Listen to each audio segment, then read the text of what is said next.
दोस्तों, RLP supremo और नागौर सांसद हनुमान बेनीवाल अक्सर अपने बेबाक बयानों और गरीब और युवाओं की आवाज को उठाने के लिए जाने जाते हैं। जयपुर में एसआई भर्ती को रद्द करवाने के लिए उनका धरना प्रदर्शन जारी है। शहीद स्मारक पर धरना स्थल से संबोधित करते हुए बेनीवाल ने केंद्र सरकार से नाराजगी जताई। चलिए जानते हैं बेनीवाल ने क्या कुछ कहा।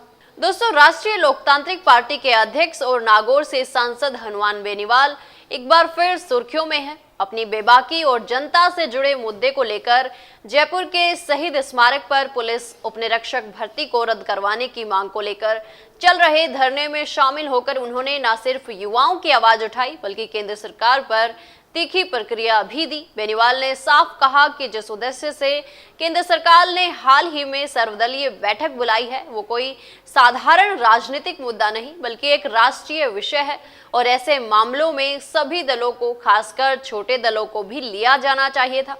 उन्होंने छोटे दलों को आमंत्रित न करने को लेकर लोकतंत्र का अपमान बताया। यही नहीं, उन्होंने ऑपरेशन सिंदूर में भारतीय सेना की कार्रवाई की जमकर तारीफ करते हुए कहा कि इस वक्त देश को अपनी सीमा पर गर्व है और हम सब सेना और प्रधानमंत्री नरेंद्र मोदी के साथ खड़े हैं।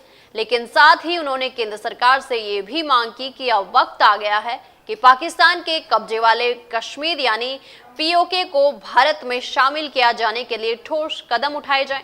जयपुर में मीडिया से बातचीत करते हुए उन्होंने कहा कि ये सिर्फ उनकी नहीं बल्कि देश की जनता की भावना है। बेनीवाल का कहना था कि सरकार को लोकतंत्र में छोटे दलों की भूमिका को नकारना नहीं चाहिए और हर आवाज को मंच मिलनी चाहिए, खासकर जब बात देश की सुरक्षा और सम्मान की हो। इसके अलावा उन्होंने ये भी स्पष्ट किया कि पुलिस भर्ती में हुई अनियमितताओं को लेकर उनका आंदोलन तब तक जारी रहेगा जब तक इस भर्ती प्रक्रिया को रद्द नहीं किया जाता। बुधवार को मॉक ड्रिल का समय पूरा होते ही उन्होंने अपने समर्थकों के साथ शहीद स्मारक तक पैदल मार्च निकाला और सरकार से जवाब मांगा। अब देखना यह होगा कि सरकार इस जन दबाव और विपक्ष की आवाज पर क्या रुख अपनाती है। तो दोस्तों, हनुमान बेनीवाल के इन बयानों ने एक बार फिर से ये साफ कर दिया कि वो न सिर्फ सत्ता से सवाल पूछते हैं बल्कि जनता की भावनाओं को भी मंच पर लाने का साहस रखते हैं। एक ओर सेना के साथ खड़े होकर राष्ट्रहित की बात तो दूसरी ओर युवाओं के अधिकारों के लिए सड़क पर संघर्ष। यही अंदाज उन्हें बाकी नेताओं से अलग बनाता है। अब देखना ये होगा कि केंद्र सरकार छोटे दलों की इस नाराजगी पर क्या रुख अपनाती है और पीओके को लेकर आगे क्या रणनीति बनाती है।